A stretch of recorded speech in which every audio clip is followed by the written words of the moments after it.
Everyone, कैसे हो आप सब लोग। आई होप आप सब लोग बहुत अच्छे से होगे। Very very happy Janmashtami to everyone. Janmashtami की बहुत बहुत बहुत सारी शुभकामनाएं आप सब लोगों को।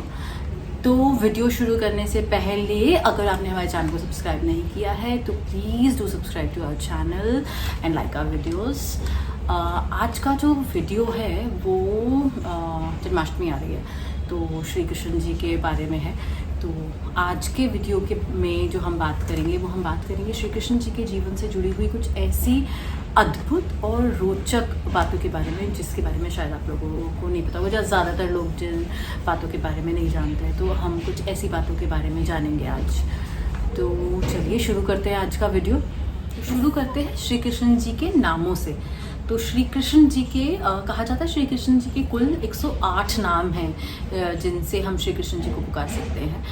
जिसमें से फेमस जो नाम हैं वो हैं देवकी नंदन, श्री कृष्ण, हरि, चक्रधर, मनोहर, मनमोहन और गोपाल, देवकी नंदन। तो ऐसे 108 नाम हैं श्री कृष्ण जी के। अभी जितने बाकी के जो नाम हैं वो मैं नीचे डिस्क्रिप्शन बॉक्स में डाल दूंगी, अब तो आप जाकर चेक कर लीजिएगा। बिकॉज अभी अगर सारे नाम लेंगे तो वीडियो बहुत बड़ा हो जाएगा। तो मैं सारे बाकी 108 नाम डिस्क्रिप्शन बॉक्स में डाल दूंगी तो आप वहाँ से जाकर चेक कर सकते हो। दूसरी बात के बारे में अगर हम बात करें तो वो है क्या आप लोग जानते हो श्री कृष्ण जी के गुरु का नाम क्या था? चलिए तो उनके बारे में बात करते हैं। श्री कृष्ण जी के गुरु का नाम था संदीपनी और पहले के ज़माने में गुरु दक्षिणा दी जाती थी।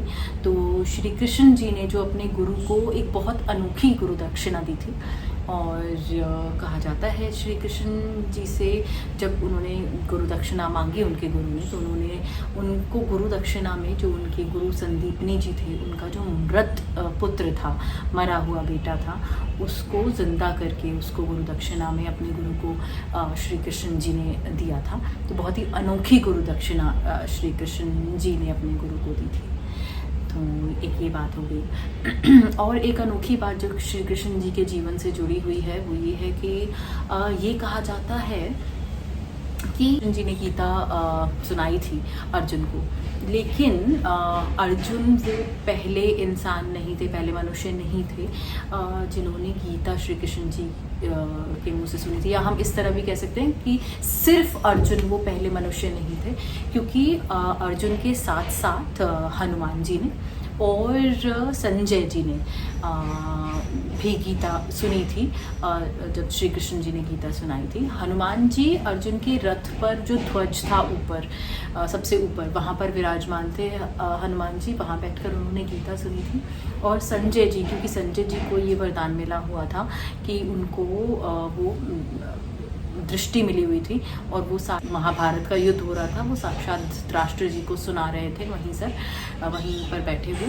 तो उन्होंने भी हनुमान जी और अर्जुन के साथ साथ श्री कृष्ण जी के मुँह से पहली बार गीता जी सुनी थी। तो ये दो बातें हो गई। तीसरी बात के बारे में अगर हम बात करें तो वो हो जाती हैं श्री कृष्ण जी के रानियों के बारे में, श्री कृष्ण जी की पत्नियों के बारे में।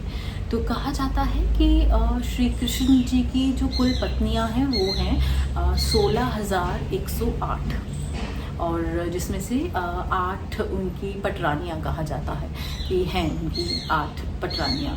अब ये जो 16,108 पत्नियां हैं श्री कृष्ण जी की, ये एक्चुअल में वो गोपियां हैं जो श्री कृष्ण जी के साथ गोकुल में रहती थी। और इन 16,108 गोपियों ने श्री कृष्ण जी को अपने पति के रूप में मान लिया था, तो इसलिए ये श्री कृष्ण जी की पत्नियां हैं। और ये मान्यता है कि आज भी निधि वन में जो कि मथुरा में है, ये श्री कृष्ण जी की 16,108 पत्नियां जो गोपियां हैं वो आज भी वहाँ पर निधि वन में विराजमान है तुलसी के पेड़ों के रूप में। और इसीलिए निधि वन में शाम को 6 बजे के बाद किसी का जाना अलाउड नहीं है, कोई नहीं जाता है, क्योंकि कहा जाता है कि हर रात श्री कृष्ण जी वहाँ पर आते हैं, साक्षात रूप में आते हैं निधि वन में। और जो गोपियाँ हैं तुलसी के पेड़ से अपने स्वरूप में आ जाती हैं, अपनी गोपियों के स्वरूप में आ जाती हैं और रोज़ रात हर रात वहाँ पर श्री कृष्ण और गोपियाँ रासलीला करते हैं वहाँ पर। तो इसलिए किसी का जाना अलाउड भी नहीं है वहाँ पर।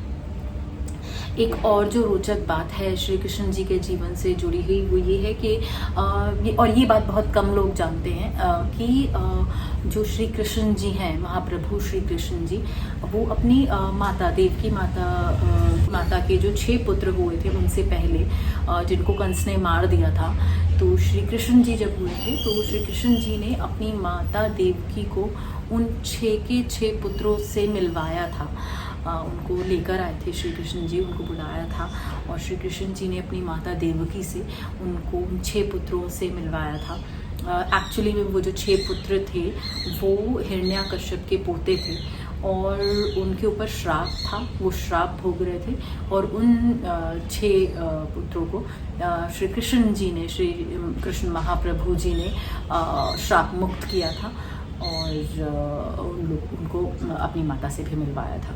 एक और जो रोचक बात है श्री कृष्ण के जीवन से जुड़ी हुई, हम सब लोग जानते हैं कि जब महाभारत में, या महाभारत में नहीं, द्रौपदी का जब महाभारत क्यों हुआ था बेसिकली, जब युधिष्ठिर हार गए थे, अपना राजपाट सब कुछ हार गए थे और इवन द्रौपदी को भी उन्होंने हार गए थे कौरवों के सामने। तो जब द्रौपदी का चीरहरण हो रहा था तो श्री कृष्ण जी ने, ये बात हम सबको पता है, लगभग हम सबको पता है कि श्री कृष्ण जी ने आकर द्रौपदी का चीर बढ़ाया था, द्रौपदी की साड़ी को बढ़ाया था।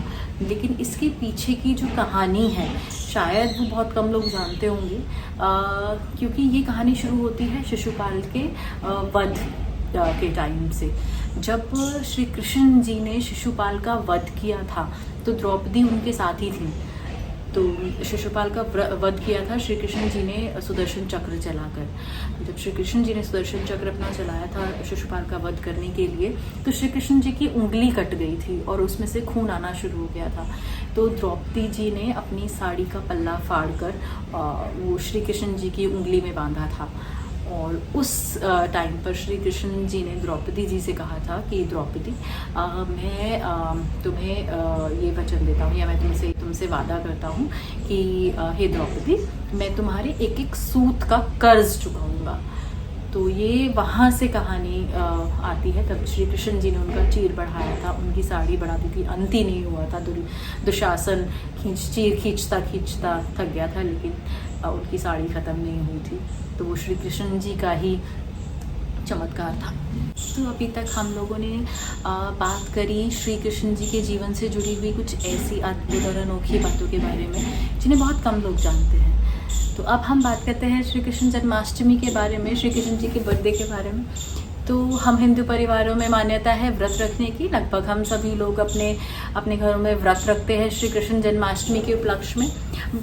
तो व्रत के साथ साथ अगर आप चैंटिंग करें श्री कृष्ण जी के जन्मदिन पर, जन्माष्टमी पर, तो वो भी बहुत अच्छा माना जाता है। अगर आप श्री कृष्ण जी के मंत्र की, जो चैतन्य महाप्रभु ने मंत्र दिया है, या तो आप उसकी चैंटिंग कर सकते हो, हरे राम राम राम हरे हरे, हरे कृष्णा कृष्णा कृष्णा हरे हरे, या फिर आप जो श्री कृष्ण जी का मूल मंत्र है आप उसकी चैंटिंग करें। चैंटिंग तो वैसे भी बहुत अच्छी कहते हैं, तो व्रत के साथ साथ अगर आप चैंटिंग भी करेंगे तो बहुत अच्छा होगा। बहुत कहते हैं आपकी चीज़ों को मैनिफेस्ट करने में बहुत हेल्पफुल होती है चैंटिंग।